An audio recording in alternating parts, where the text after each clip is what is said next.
Em nome da diretoria da Abracom, gostaria de dar as boas-vindas a todos, todas e todes, especialmente ao professor Silvio Meira, que está aqui conosco hoje, para propiciar mais, vamos dizer assim, a nossa reflexão sobre essa confluência que nós estamos vivendo no momento atual, vamos dizer assim, os impactos, né, desse cyber-human social, né, na comunicação. E, assim, ficamos muito estimulados aí com o seu livro novo, né, que faz essa aproximação do digital com a inteligência artificial.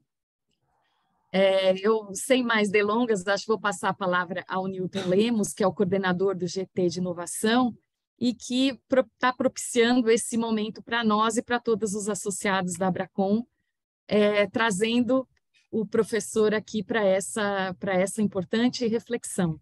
Newton, vou passar a palavra a você para conduzir aí, apresentar o professor e, enfim.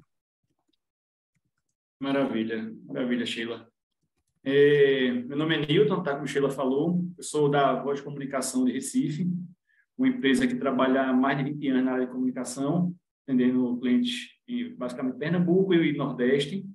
Estou como coordenador desse GT de inovação. É um desafio sempre tentar trazer temas de interesse de todos, mas eu tive algum contato com o professor Silvio, uma época que eu passei na gestão da comunicação da Secretaria de Ciência e Tecnologia do Estado de Pernambuco, e já conhecia, evidentemente, a história dele, e esse convite surgiu para ele ajudar nessa reflexão, como o Sheila bem disse. Tá? Esse é o nosso terceiro evento desse mês. A gente fez duas reflexões sobre eventos que aconteceram recentemente, o Web Summit e o South By, e agora a gente vai ter a presença do professor Silvio aqui com a gente. Vou dar uma apresentação rápida, porque o currículo do professor Silvio é um pouco extenso, eu fiz um resuminho para a gente poder apresentá-lo aqui. Tá? Silvio Meira é fundador e cientista-chefe da TDS Company, professor emérito do Centro de Informática da Universidade Federal de Pernambuco, um dos fundadores do Porto Digital e presidente do conselho. O professor Silvio também é membro de uma série de conselhos e comitês consultivos de empresas como Magalu, MRV, Tempest, Zero Bank, Banco ABC, entre outras. São mais de 300 artigos científicos e centenas de textos sobre tecnologia da informação e os seus impactos, além de uma série de prêmios. O professor Silvio é formado em Engenharia Eletrônica pelo ITA, mestre em Informática e PhD em Computação. Tá? A gente pode abrir, professor Silvio, você tem uma apresentação para fazer para a gente, né? E aí essa abordagem que a gente conversou, de mundo digital, inteligência artificial, generativa. E vamos lá, está com você a palavra. Obrigado, Newton. Acho que está todo mundo me ouvindo aí. Eu vou compartilhar uma tela que tem meus slides aqui para a gente usá-la como base para um debate. Eu espero que possa contribuir em alguma coisa. Esse aqui é meu blog, silvio.meira.com. Passem lá, quase tudo que eu vou falar aqui está lá, escrito de uma forma ou de outra.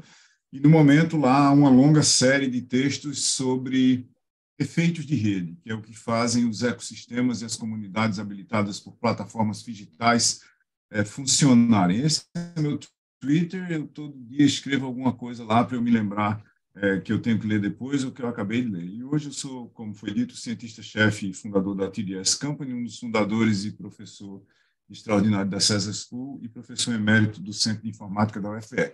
Nós estamos vivendo em tempos de transformação.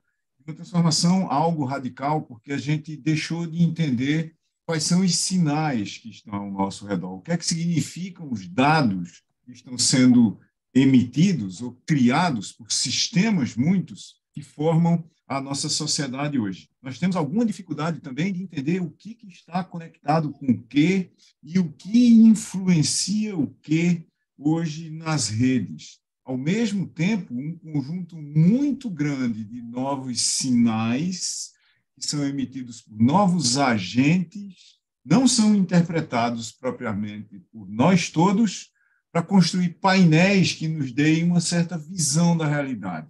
E uma das razões pelas quais isso está acontecendo, talvez a principal razão, é que no último quarto de século a gente fez uma coisa extremamente diferente do que a gente vinha fazendo até então.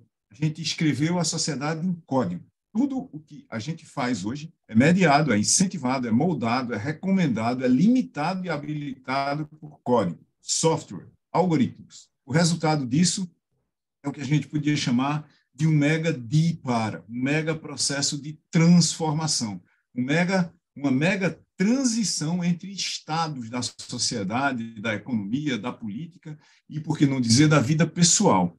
O espaço onde nós competimos, o espaço das nossas performances, foi redefinido. Havia um espaço físico, analógico, legado dos, por exemplo, os jornais impressos e das estações de televisão e rádio, e das lojas de rua e dos shoppings, e da necessidade de ir aos lugares para ter acesso às coisas, e esse espaço físico foi habilitado, modificado, estendido, e no sentido de extensão e modificação, ele foi talvez radicalmente redefinido, porque de repente as coisas vêm a nós. Ao invés de posse, a gente tem acesso. Ao invés de ir, as coisas vêm, reformatadas. Como se não bastasse essa criação desse plano físico digital aqui, a gente viu o surgimento nos últimos, principalmente 15 anos, tecnologias e plataformas que criaram redes sociais virtuais. É bom dizer que a noção de redes sociais é, na realidade, da década de 30, do ponto de vista de sociologia, mas as redes sociais começaram ali por 1999, na Coreia, em todos os lugares, onde também começaram os smartphones, só que eles não se ocidentalizaram o suficiente para todos nós usarmos smartphones coreanos hoje, só muitos de nós, e essa dimensão social da realidade passou a orquestrar, passou a articular, passou a ser a dimensão das conexões para quem já estava no plano físico-digital. A esse espaço a gente chama, na TDS, de espaço figital, o espaço de dimensões física, digital e social. Esse espaço é onde acontece, onde é criada, onde se redefine a economia. É onde a gente tem uma nova economia, e é onde as transições que nos afetam a todos, inclusive em comunicação, mídia, marketing e todos os outros mercados, estão se dando no momento.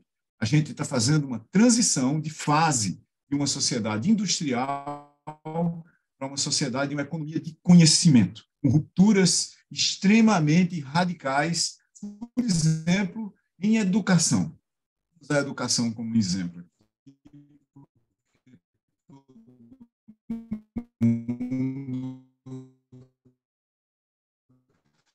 Entende o suficiente de educação. Esse modelo de educação, o modelo bancário da educação, para um outro modelo de educação habilitado por espaço digital, dimensões físicas, as pessoas ainda existem de uma certa forma digital também, e social, onde as pessoas são rearticuladas nesse do espaço digital para trabalharem em rede com muitos outros agentes. Nesse a gente sabe de onde a gente está vindo, mas a gente não sabe para onde a gente está indo, e isso cria boa parte da reação ao caminho. Não quero ir, eu não sei para onde. Vejam, sempre foi assim. Na transição entre mobilidade movida a animais, cavalos, quase literalmente, para mobilidade movida a motores térmicos, literalmente, nenhuma fábrica de carroças e carruagens conseguiu fazer uma caminhonete, um caminhão, um ônibus ou um automóvel. Nenhuma fábrica de carruagens evoluiu, saiu de carruagens para automóveis. Agora não está sendo muito diferente. Apesar de todas as evidências de que a gente deveria aprender a fazer essas transições e de todo o conhecimento que existe, historicamente, inclusive, para fazer as transições, e do fato de que o livro fundamental sobre as transições foi publicado em 1911, se chama Teoria do Desenvolvimento Econômico, onde está a hipótese da destruição criativa de Schumpeter e da evolução da sociedade e da economia. Os humanos e os grupos de humanos e países inteiros se recusam a ler, a entender e a praticar a teoria da ruptura. O resultado a gente conhece. Mas agora o problema na educação é como a gente agregar o que está nas dimensões digital e social da realidade ao que está na dimensão física. Como escolher os componentes adicionais da realidade. Não há uma separação entre o físico e o real. O digital e o social também são reais. Não há como evitar mais isso. A gente não sabe, por outro lado, escolher os componentes das realidades social e digital que devem ser aliados aos componentes da realidade física para viver no mundo numa grande transformação, onde a dimensão física da educação continua funcionando assim. Essa é uma foto de uma sala de aula em 1940.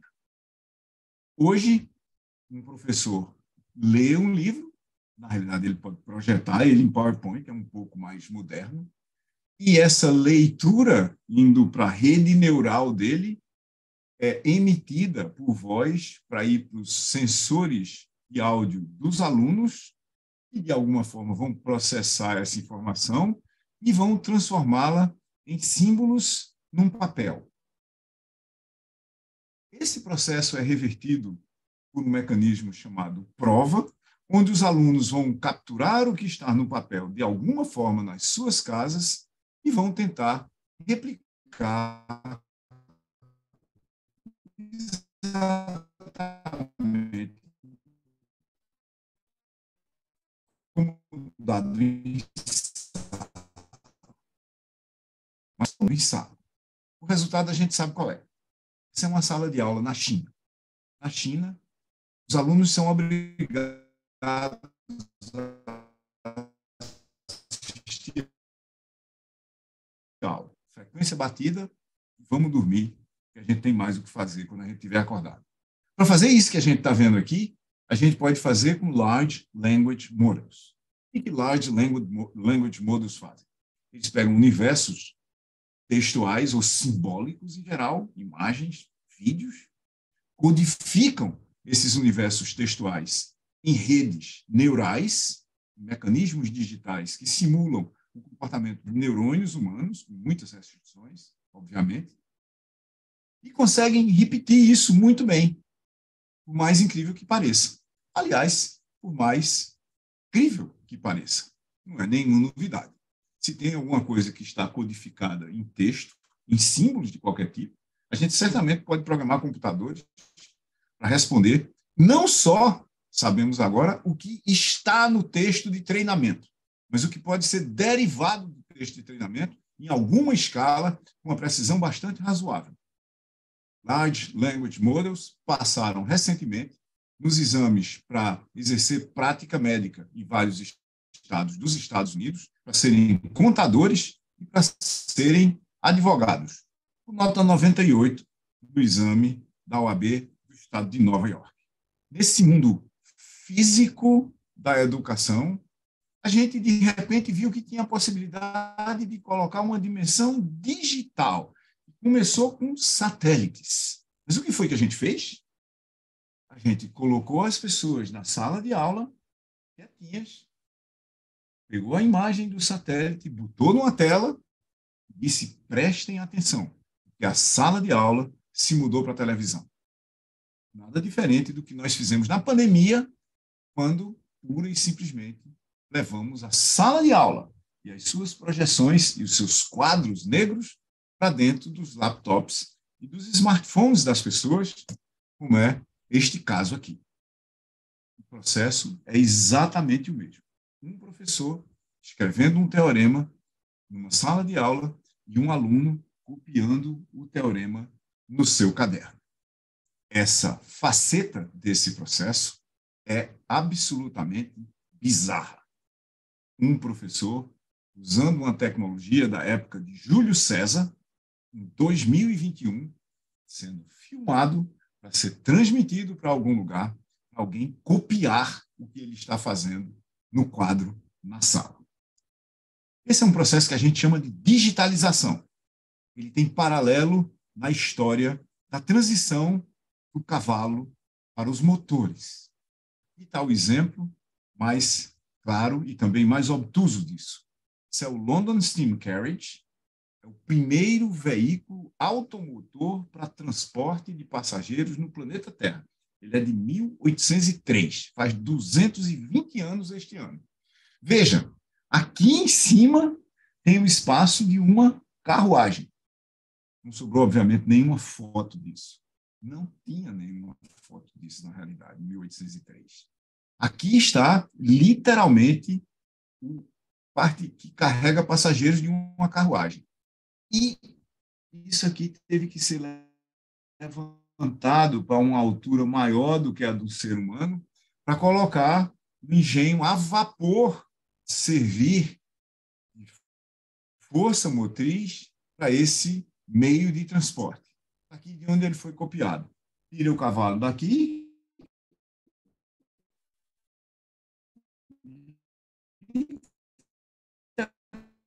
realmente põe o Cantadas a uma altura que torna aquela coisa extremamente instável. Ela deve ter sido abandonada porque causou um número muito grande de acidentes. Quando a gente, na realidade, adicionou, no caso da educação, uma dimensão social, vejam que isso também aconteceu em mídia, em marketing, em varejo, em absolutamente tudo na sociedade, a gente adicionou uma dimensão capaz de causar os seguintes efeitos: conectar pessoas ou agentes em rede, pessoas, organizações e coisas. Conectar pessoas para que elas se relacionassem. Conectar pessoas que se relacionam para interagir e criar significados comuns nas relações, das interações, das trocas cognitivas entre elas. Significados que serviam de base para criar cultura, transmissão situada de informação em contexto, que ajuda a formar comunidades onde acontecem transações. É isso que a dimensão social faz. Habilita conexões, relacionamentos, interações, significados trocados em comum, cultura criada a partir de significados, comunidades e transações. Mas a gente nunca nem tentou. Nunca nem se tentou apropriadamente, por exemplo, em educação. Aqui uma sala de aula moderna, informatizada. Um professor, tela dele, cada aluno com a sua tela, isolado, e o que o professor está lendo sendo projetado diretamente. Um livro projetado diretamente na sala de aula. Isso aqui é literalmente o fim do mundo. Mas o mundo é digital. Nós não temos volta. Digital e social no mundo não são e nunca foram canais. Canais são uma ideia de Lasswell, em 1948. Quem diz o quê, em que canal para quem e com que efeito. Canais lineares e unidirecionais. Rádio, a TV e o jornal. Uma banda bem estreitinha de retorno, ainda e até hoje. Em 1964, McLuhan radicalizou isso para dizer: esqueçam o contexto. O que interessa é o meio. O meio é a mensagem.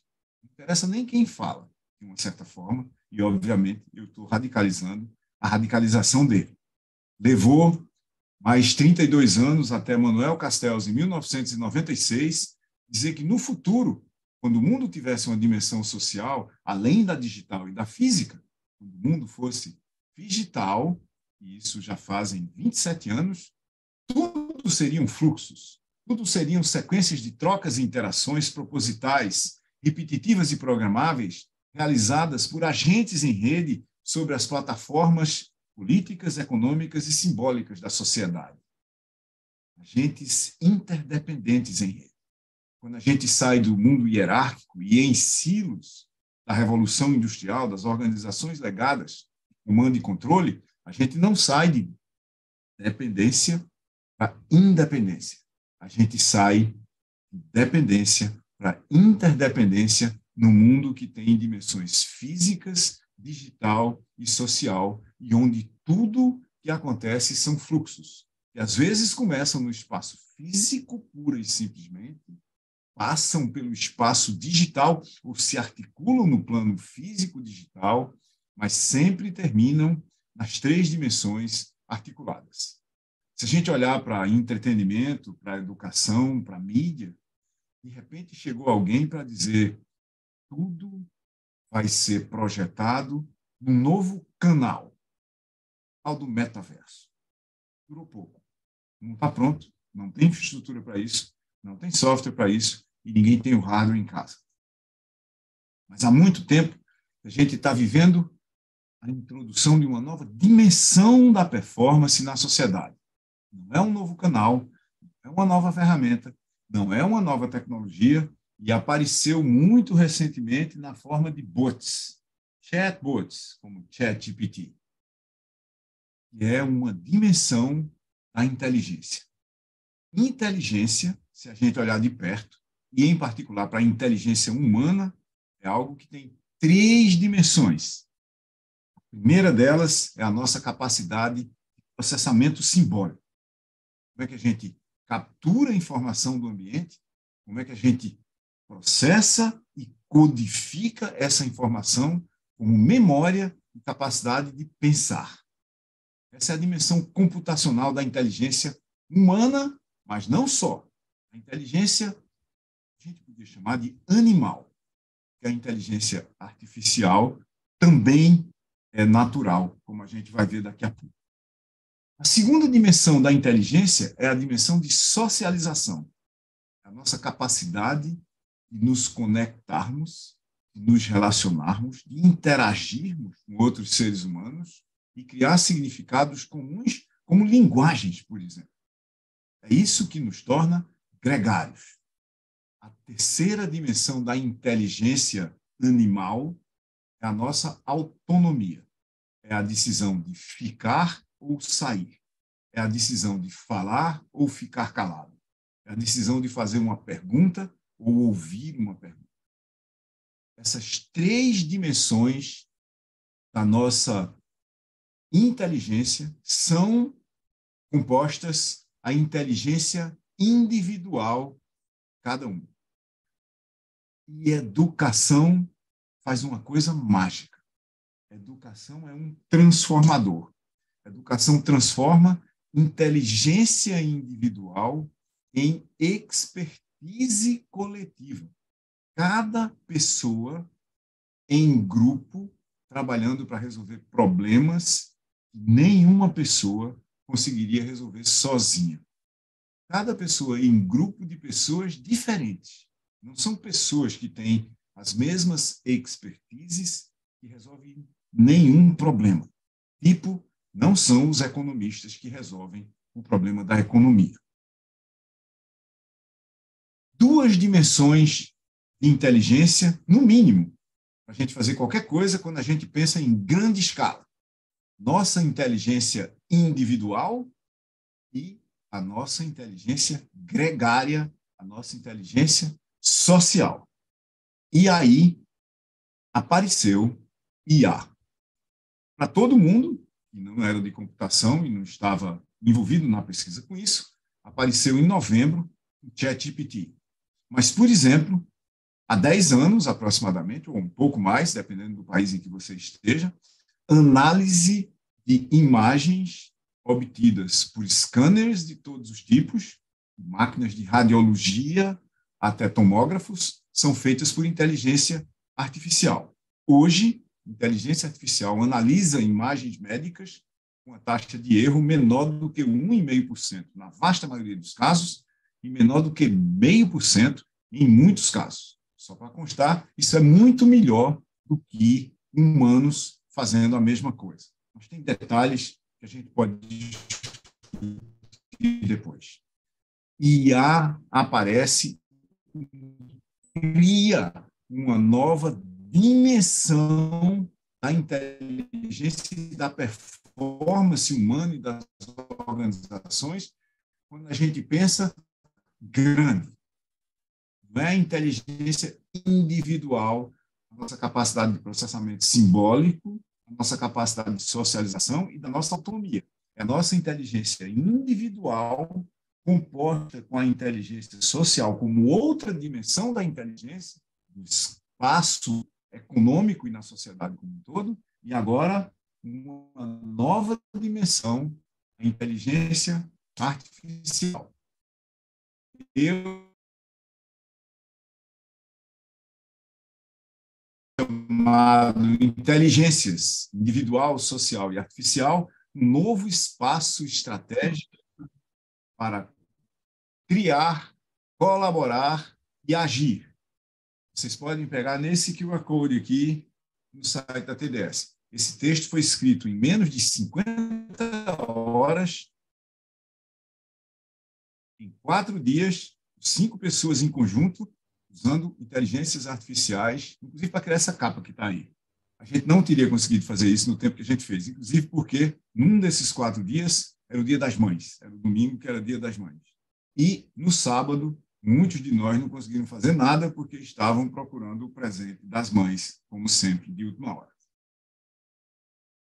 Se a gente olhar para esse espaço dessas inteligências individual, social e artificial, a gente tem que tomar um cuidado. Por quê? A gente trouxe inteligência digital, ou, na realidade, quando a gente trouxe o espaço digital para se articular com o espaço físico e o espaço social lá atrás, qual foi a primeira coisa que a gente fez? A gente digitalizou a sala de aula. Usou digital como um canal. É o que a gente sabe fazer. A gente não evoluiu muito, para muito depois, em 1948. A gente trouxe redes sociais, a gente também fez a mesma coisa. Influenciadores no espaço social da performance humana são basicamente estações de televisão e um único ator, o influenciador.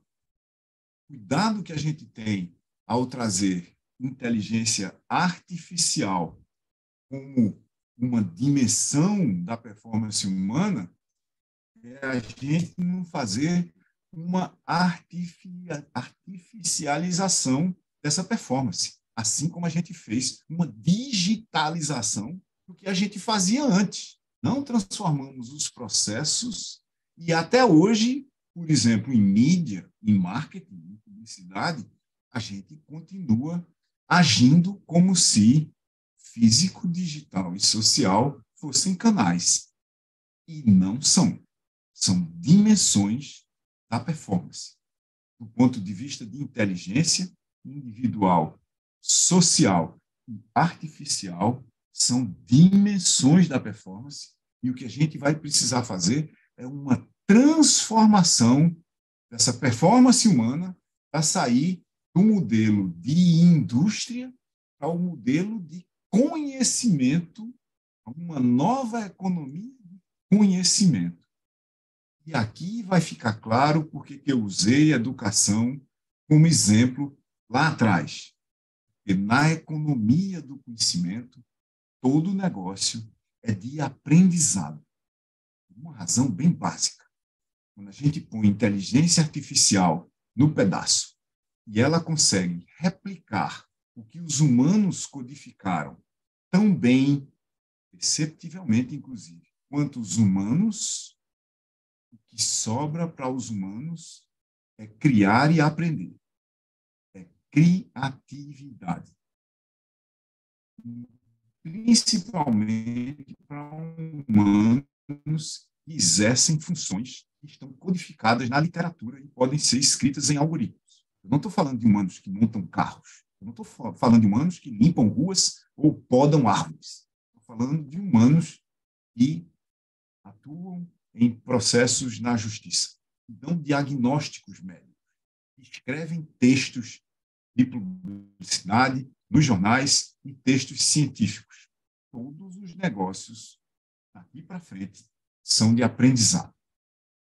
O que a gente fez também na TDS Company, e já estamos fazendo há 3 anos, foi criar uma plataforma que articula as inteligências individual, social e artificial para colaboração criativa.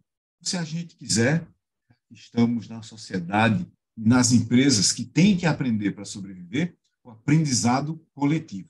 Fazendo o quê? Fazendo com que pessoas e suas inteligências individuais tragam expertise e experiências para a interação em redes de pessoas, fazendo com que inteligência artificial sugira conteúdo, pessoas interajam e inteligência artificial analise, interprete, interfira e compacte os debates no tempo e no espaço, fazendo com que inteligência artificial habilite e oriente performances individuais nas redes sociais de debate. Por que a gente está fazendo isso há tanto tempo? Faz uma reunião para tomar uma decisão ou para construir qualquer coisa, só 22% das pessoas que chegam na reunião realmente colaboram. 42% não dizem absolutamente nada. E 36% apenas cumprimentam as outras pessoas que estão na reunião. A gente montou um modelo para as pessoas divergirem, propondo hipóteses, debaterem essas hipóteses, analisarem as hipóteses e convergirem para tomar decisões para ação que vão levar, por sua vez, a mais divergências, novas hipóteses sobre o que fazer a partir daí. Esse é o mecanismo científico, aliás, de construção, de criação colaborativa de conhecimento, desde Platão e Aristóteles. A gente faz isso criando jornadas de debates incrementais, onde cada ponto é um conjunto particular de hipóteses sobre alguma coisa. A gente monta essas jornadas exatamente da mesma forma, só que estruturada e articulada, como pessoas colaboram em redes sociais, discussão como o WhatsApp. A gente monta jornadas que são mapas para atrair pessoas a participarem de uma jornada que é preparada a partir, literalmente, de um ponto de partida, por exemplo, para uma aula ou para um processo de tomada de decisão, onde, nesse caso aqui, o exemplo de uma aula é estudar qual foi o impacto do poeta Gonçalves Dias, do ponto de vista de criação de uma identidade nacional brasileira e o que foi que influenciou ele nisso aí. Em particular, esse ponto de partida aqui foi criado por uma inteligência artificial. A gente chegou lá e disse, me diga como é que a gente estuda Gonçalves Dias. E daí aparece uma jornada de pontos onde as pessoas vão falar, nesse caso aqui, sobre Gonçalves Dias. Alguém escreve, alguém comenta, a gente analisa, as pessoas debatem, a gente pode ter uma inteligência artificial dizendo para a gente, no tempo, qual é a maturidade do debate. As pessoas estão focadas naquele debate, elas estão contribuindo ou é só um lero-lero que elas estão gerando ali? Quem está contribuindo? Quem está realmente fazendo o que deveria fazer? Será que a gente poderia ter um resumo do que está acontecendo num debate, por exemplo, num negócio de comunicação, onde 30 pessoas de uma agência e do cliente estão envolvidas há 3 dias tentando tomar uma decisão sobre alguma coisa? Sim, a gente pode ter uma síntese. Será que a gente pode chegar a uma conclusão com as pessoas concordando com alguma coisa, uma crença e consensos, a gente chegar a algum ponto de ação em função do entendimento que as pessoas têm do mundo, da possibilidade delas agirem sobre isso? Pode, inteligência artificial ajuda a gente a fazer isso também. A gente pode analisar o desempenho de cada pessoa, absolutamente cada pessoa, como é que ela contribuiu para a construção coletiva do conhecimento. Isso é muito útil, por exemplo, usando o IA para fazer em ambientes de aprendizado, como salas de aula, em ambientes de aprendizado como empresas, a sociedade do conhecimento, toda empresa é um negócio de aprendizado. Mas as pessoas podem se avaliar usando. Olha, Olhando para esse debate aqui que eu estou participando, no momento você tem nota 7,8. A média do grupo é 7,4. Você está ligeiramente acima, é o que está dito aqui, mas você podia melhorar muito. Você podia aprofundar ainda mais seu conhecimento sobre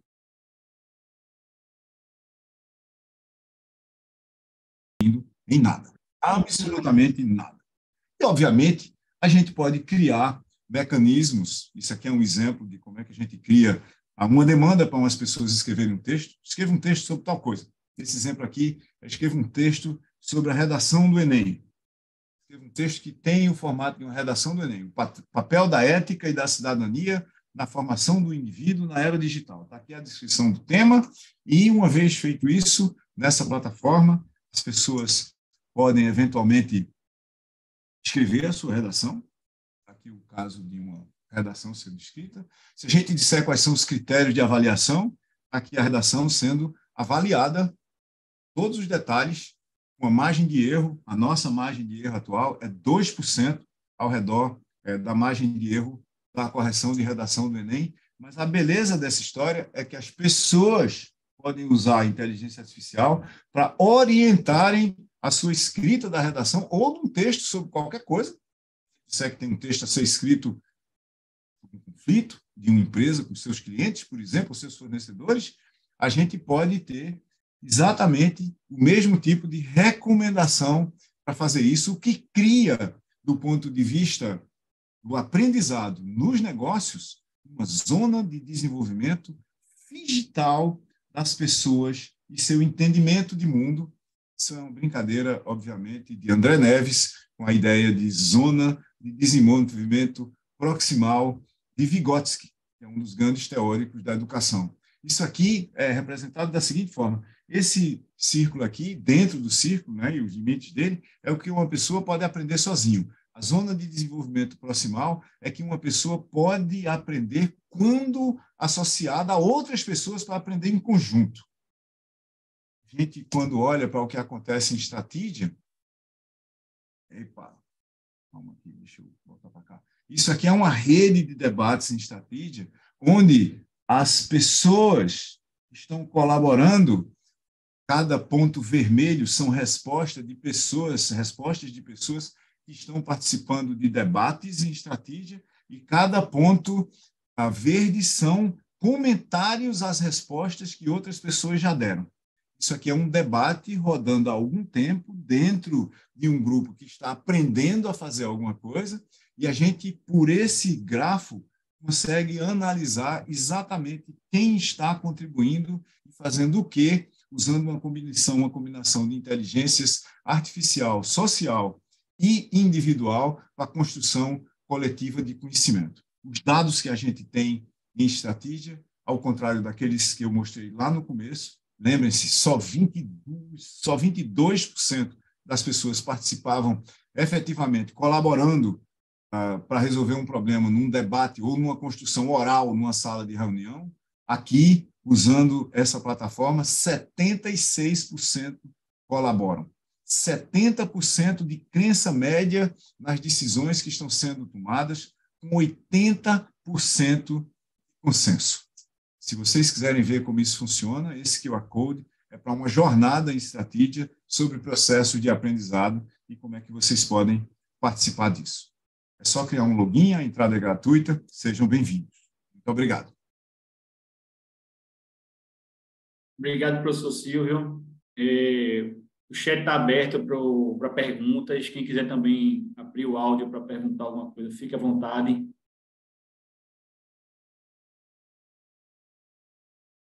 Eu até tinha separado aqui Eu estava conversando recentemente, professor Silvio, com o Felipe Ferraz, do César School.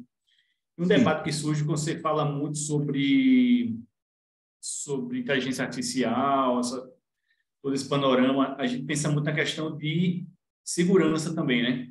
E essa questão da inteligência generativa para o futuro. Como é que você está vendo esse caminhar? Olha, inteligência artificial generativa é só mais uma classe de algoritmos.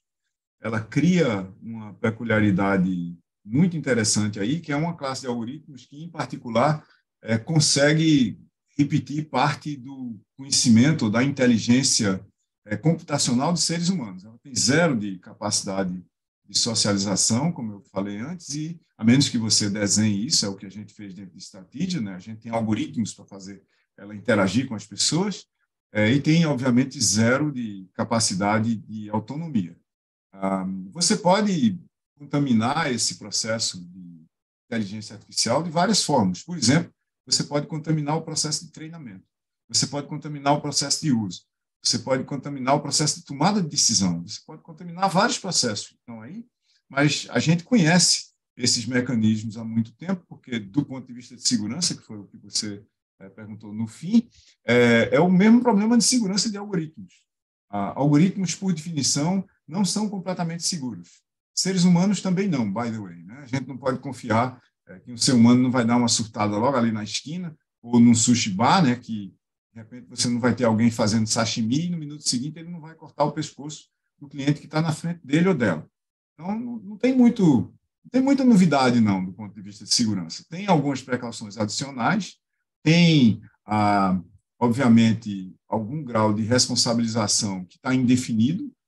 Eu acho, por exemplo, que a gente não sabe ainda como é que as pessoas vão usar inteligência artificial e para quê, porque você pode dizer basicamente o seguinte: pega a entrada que o usuário, cliente, pessoa, colocar aí sim, um canal, né, num canal de entrada qualquer como texto, processe essa informação que está lá, tome uma decisão e haja sobre a sua decisão. Por exemplo, transfira fundos de uma conta para outra. Na hora que você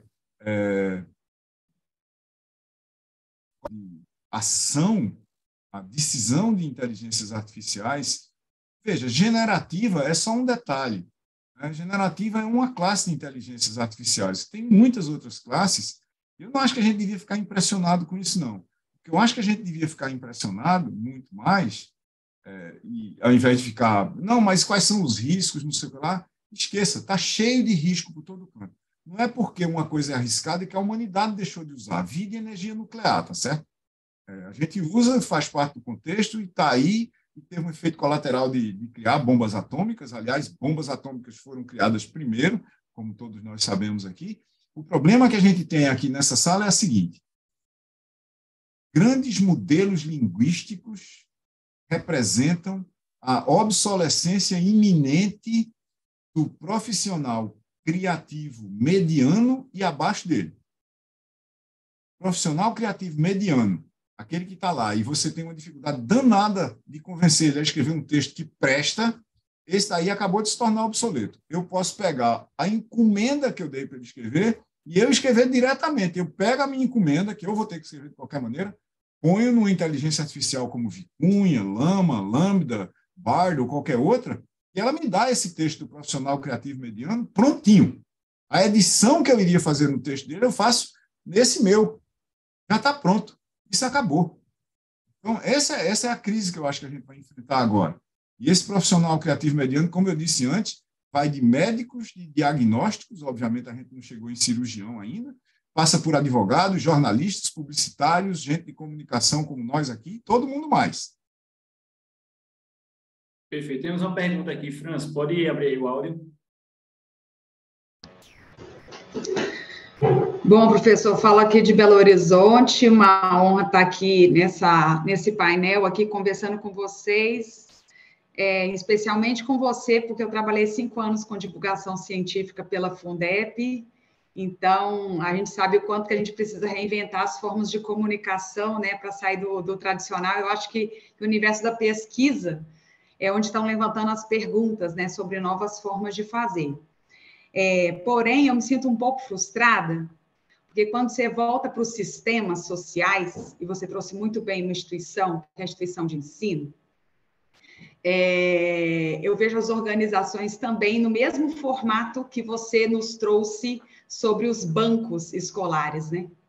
Então, nós temos hoje ambientes com pouquíssima autonomia, né? A gente tem os sistemas hierárquicos, onde, obviamente, você tem né, aquele processo que ainda continua, que é de você fazer o que é comandado fazer, e a criatividade, ela não é, obviamente, capilarizada como se deveria. Como profissionais de comunicação, quem tem um megafone e quem pensa nessa inteligência, e como comunicadora há 25 anos, né? Hoje eu estou muito mais no desenvolvimento organizacional, porque eu entendi que o lugar de transformar, às vezes, é no outro lugarzinho, né? O profissional de comunicação, muitas das vezes, os bons profissionais, não estou falando de profissionais medianos, que é esse fórum que está aqui, quando vem a demanda, a gente sempre trabalha outras inúmeras maneiras de fazer com que aquela solução não seja uma solução de texto, ou de site, ou digital. Porém, tem várias questões relacionadas ao sistema.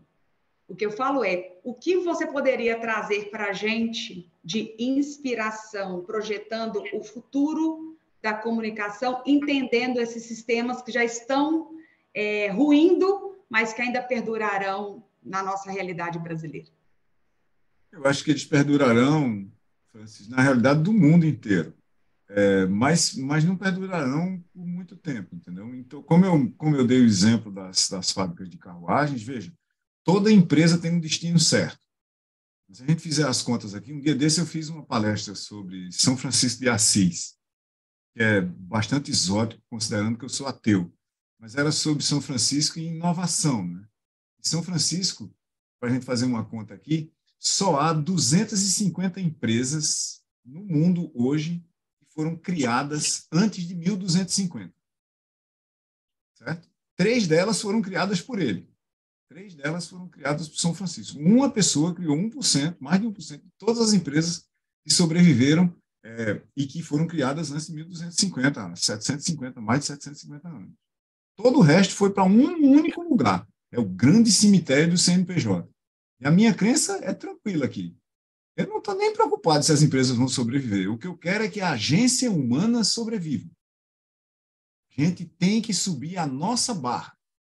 A gente tem que aprender novos níveis de performance, muito mais sofisticados do que os que a gente fez até agora. Isso é absolutamente natural, tá certo? Porque se a gente olhar há 100 mil anos, o que era que os humanos faziam? Eles caçavam, pescavam, comiam e tentavam não morrer todo dia. Era só isso que a gente fazia. Nada mais. Olha onde é que a gente está hoje. Isso foi uma subida de barra monumental. As empresas eu não estou nem aí, elas vão falir todas. Ponto final. Podemos ter esperanças em relação a isso. Pouquíssimas vão sobreviver. Se muitas sobrevivessem, a gente tinha dezenas de milhares de empresas aqui agora criadas antes de 1250. E não temos. Né? A gente tinha, por exemplo, todas as empresas que foram criadas na Revolução Industrial estariam aqui. Foram milhões delas, não tem nenhuma quase. Não se preocupa com as empresas, não. Elas vão embora mesmo. Não vai ficar muitas. O que a gente tem que descobrir é o seguinte: qual é o novo tipo de empresa que vai existir na economia do conhecimento, ou ir criar essa empresa, ou se mudar para uma. As legadas já eram. Muito obrigada. Professor Silvia, eu tenho uma pergunta aqui no chat de Simone Freire. Ela bota assim: minhas questões são, como a acessibilidade digital, mais especificamente voltada para as pessoas com deficiência, está sendo trabalhada nas aplicações de inteligência artificial. O senhor acredita que a adoção das diretrizes por parte dos profissionais que estão criando os produtos digitais supostamente apresentados no contexto de diversidade e inclusão? Simone Freire. Uma parte interessante da chegada de tecnologias como ChatGPT, que são naturalmente inclusivas para uma classe de pessoas com problemas dramáticos, por exemplo, que se você tem isso em texto, né, já é naturalmente acessível para pessoas que têm problema de fala e audição. É claro. É claro que vai ter problemas para pessoas que têm dificuldade de visão, por exemplo, né? Pessoas que têm zero visão. Claro que vai ter problemas para pessoas que têm deficiências cognitivas, mesmo deficiências cognitivas mais simples. Mas você pode imaginar, no médio prazo, sem querer ser nem utópico, nem distópico, que a gente talvez pudesse ter algum tipo de dispositivo como esse no futuro, e evolui esse aqui, né? Esse dispositivo aqui, a última vez que ele foi modificado, por mais incrível que pareça, foi em 1200. Isso é a peça de tecnologia mais antiga que esse grupo que está reunido aqui hoje usa. Tá? Vocês não estão usando aí absolutamente nada tão velho quanto um óculos, né? Nero usava cristais para melhorar, ele era míope, né? Usava cristais para melhorar a qualidade da leitura dele, tinha que andar com um pedaço de vidro na mão, literalmente, e hastes foram introduzidas em óculos no norte da Itália ao redor de 1200. Lá para cá não mudou absolutamente nada, mudou os materiais, fizeram isso, aquilo, mas é a mesma porcaria desde sempre. Imagine que a gente pudesse ter o seguinte, ó, vai rolar um implante, e o implante está conectado com inteligência artificial online, né? E eu não vou mais precisar de história, por exemplo.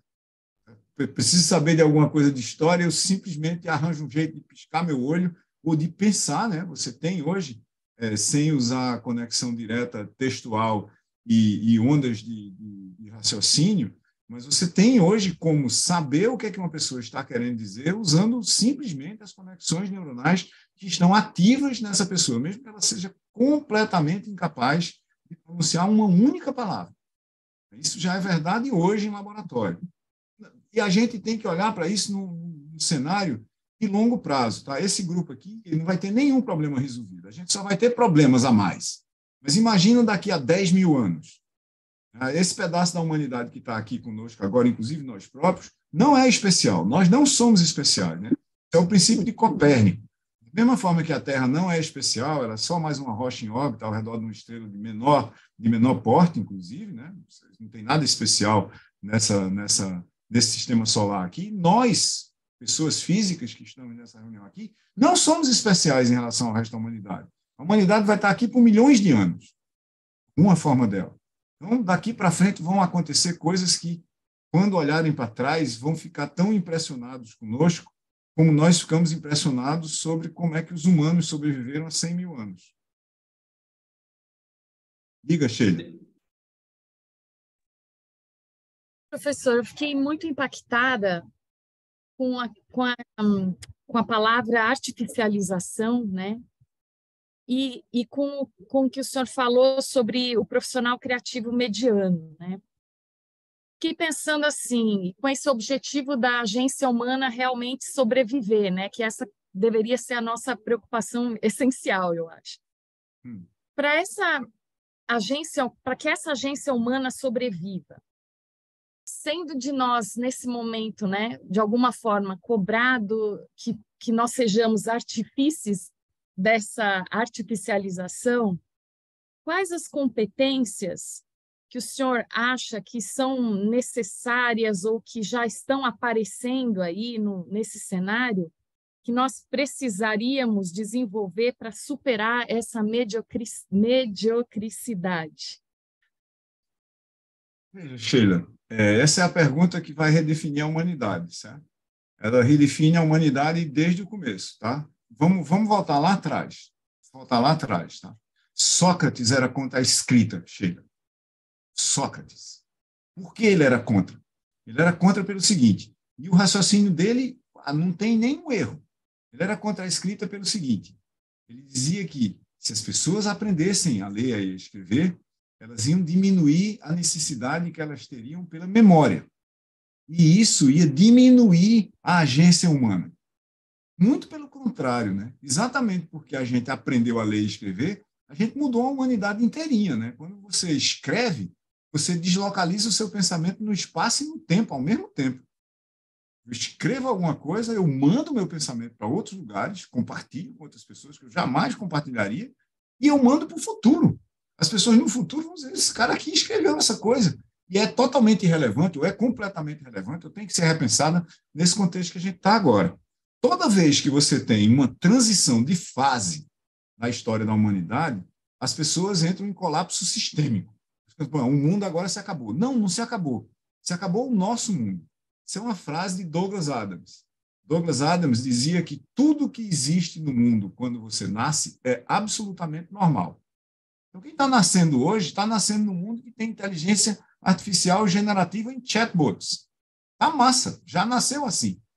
Tudo que acontece no mundo entre os seus 0 e o seu último nível de formação, seja ele secundário, universitário, doutorado ou o que for, é fantástico. É uma mega oportunidade para você aprender, empreender, descobrir uma carreira, montar conexões, fazer amizades, montar um novo negócio, assim por diante.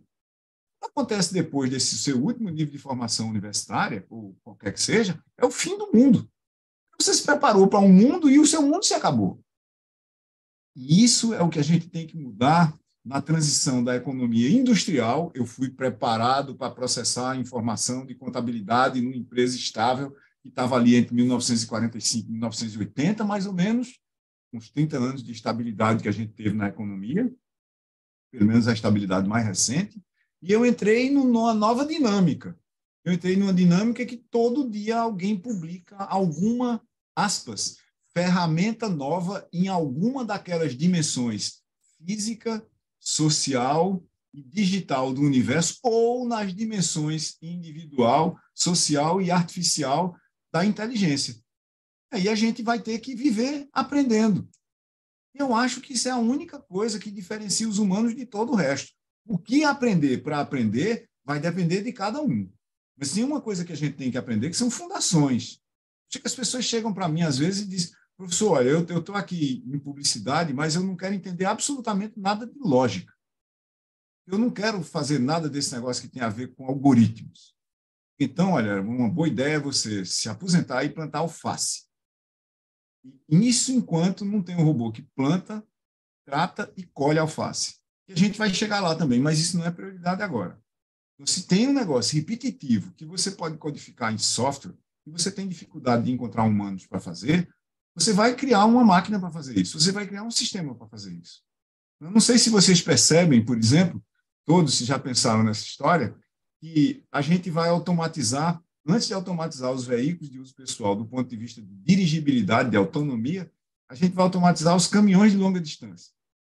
Sabe por quê? Porque ninguém quer mais ser motorista de caminhão de longa distância nos principais países do mundo. Se você for levar uma carga de um lado para outro dos Estados Unidos, você vai passar 15 dias fora de casa. Se for no Brasil, por causa da qualidade das estradas e do problema de articulação dos fretes, que a gente não tem plataformas boas para isso, se você sair do Rio Grande do Sul para Roraima com uma carga de móveis, você vai passar 60 dias fora de casa. Quem é que quer esse trabalho nesse grupo aqui? Vamos pegar um trabalho que é o seguinte: a gente vai sair para trabalhar um dia de manhã e volta 60 dias depois. Ninguém quer, certo? A gente vai transformar isso em robô. Isso não tem a menor dúvida. Na medida que a gente for subir na barra, a gente vai aprender coisas novas. Que coisas novas? A demanda vai dizer, mas elas envolvem fundações: lógica, de matemática, de computação, de física, de entendimento de grandes grupos de humanos, entendimento de crises de demanda física, por exemplo. Não sei se vocês sabem, mas, por exemplo, você pode entender o que está acontecendo na dinâmica de redes sociais sem entender cada elemento das redes sociais olhando para a estrutura da rede. Isso é um resultado que vem da física, vem, por exemplo, da matemática que é usada para resolver equações de mecânica quântica. As pessoas vão ter que entender disso alguma hora, senão eu não quero. Eu não vim para a área de humanas para entender de matemática. Lamento muito. O mundo está sendo transformado em código, por baixo do código tem lógica e matemática. Os engenheiros que estão fazendo isso sabem lógica e matemática. Toda vez que chegar alguma tecnologia no seu espaço de performance, é porque alguém está entendendo a lógica, a matemática, a física, a computação daquele espaço e está começando a interferir nele. Quem não entender dessas bases, dessas fundações, vai ser deslocado, vai sair do seu espaço de trabalho, vai ter que procurar outra coisa para fazer. Professor, então, primeira competência seria a abertura para esses conhecimentos e com relação à própria mudança em si, né? Ter essa abertura. Né? Completamente. Veja, hoje em dia, quem não entender, não estou dizendo que precisa saber fazer os algoritmos, mas quem não entender quais são e como funcionam os algoritmos que definem ou redefinem o seu mercado de trabalho e ação, de ação humana, está em vias de se tornar irrelevante. Isso é um fato. A gente não pode... mas não devia ser assim. Certo, mas é. A gente lamenta muito, mas é.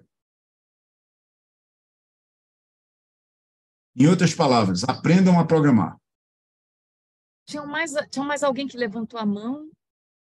Só um parênteses aqui que me lembrou Harari, né? A Sociedade dos Inúteis em 2050.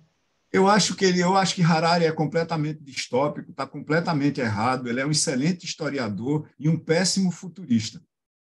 Ele é totalmente sem noção como futurista. Historiador, ele é muito bom, mas o segundo livro dele, já era evidente no segundo livro dele, que é o Homo Deus, é uma porcaria.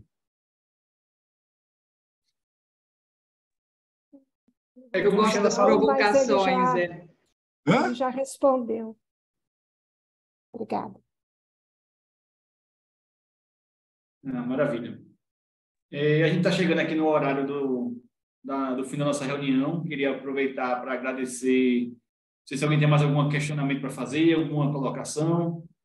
Eu tenho. Esse professor é bom demais, gente. Vera Lima, Belo Horizonte. Tem que voltar mais, professor. Deus do céu. Não tem jeito de perguntar nada aí, não. Eu estou ficando nessa turma aqui, ó, dos 42% que não dizem nada, só observa. Muito bom, muito bom. O Pedro levantou a mão ali. Oi, Silvio. Faz muitos anos que a gente se conheceu lá nos eras do Banco Real, enfim, há muitos, muitos anos atrás. Mas é um comentário sobre a tua última fala. Eu, há pouco tempo, tentei aprender a fazer um FizzBuzz, né, que é aquela linguagem de programação simples em Python ali, e pedi para o ChatGPT me ensinar isso. Acho que a gente tem que aprender uma nova língua, né, que é conversar com essas máquinas e com esses algoritmos e aprender como a gente define os prompts direitos para conseguir ter o que a gente quer como resposta. Obrigado pela tua fala. Concordo, Pedro, concordo. Mas tem uma coisa que andaram propondo aí com a profissão, que é engenheiro de prompts, que isso não vai levar ninguém a lugar nenhum, tá certo? Porque 200 milhões de pessoas que estão usando essas máquinas artificiais interativas já sabem fazer isso. Então, isso é a mesma coisa que saber ler e escrever. Saber ler e escrever só é um diferencial competitivo se você souber no nível do João Cabral do Melo Neto, né? Do Tamar Vieira Franco, e se você for um literato. Então, eu sei ler e escrever. Uau! Zero. Eu sei escrever prompts, zero também, não adianta de nada. O problema é, o que eu vou fazer com isso? Aí o jogo muda toda vez. Esse é o ponto que a gente tem que se concentrar. Senão, porque eu não sei se eu vou conseguir escrever prompts. Você vai conseguir escrever prompts. Já fez coisa muito mais difícil na sua vida. Todo mundo fez. Veja, escrever prompts é muito mais fácil do que dirigir um veículo. Certeza absoluta disso. É muito mais fácil do que fritar um ovo. Você fritar um ovo bem frito. Eu estava vendo uma vez, acho que foi o Alex Atala, dizendo que ele seleciona os cozinheiros auxiliares do Dom, em São Paulo, né, um dos melhores restaurantes do mundo, fazendo uma coisa extremamente simples, mandando a pessoa fritar um ovo. Aí eu fiquei pensando nesse negócio, porque eu cozinho. Eu digo, como assim fritar um ovo? E aí eu comecei a estudar o problema de fritar ovos. Rapaz, quantidade inimaginável de formas que você pode errar fritando um ovo são assim. É o fim do mundo. Isso mudou a minha forma de cozinhar e mudou a minha forma, principalmente, de fritar ovos. Eu passei meses aqui em casa, todo mundo só comia ovo frito. Vez por outra, meu filho olhava para mim e dizia, não, de novo não. E eu lá tentando achar uma forma de fazer aquele ovo que o Alex Atala estava dizendo que era usado para selecionar cozinheiro. Vai ver, eu fico ultrapassado aqui em tecnologia e eu vou fritar o ovo com o Alex Atala. Maravilha, maravilha, pessoal. Como a gente está no adiantado da hora aqui, professor Silvio, a gente queria agradecer mais uma vez aí o espaço na sua agenda. A gente já vinha conversando com o Kills há um tempo para organizar essa data. Acho que valeu muito a pena a espera e conseguir esse espacinho. E em novos fóruns a gente volta a se falar. A gente tem muito a aprender aí com sua experiência. Grande abraço, obrigado a todos e a todas, uma boa tarde e até a próxima.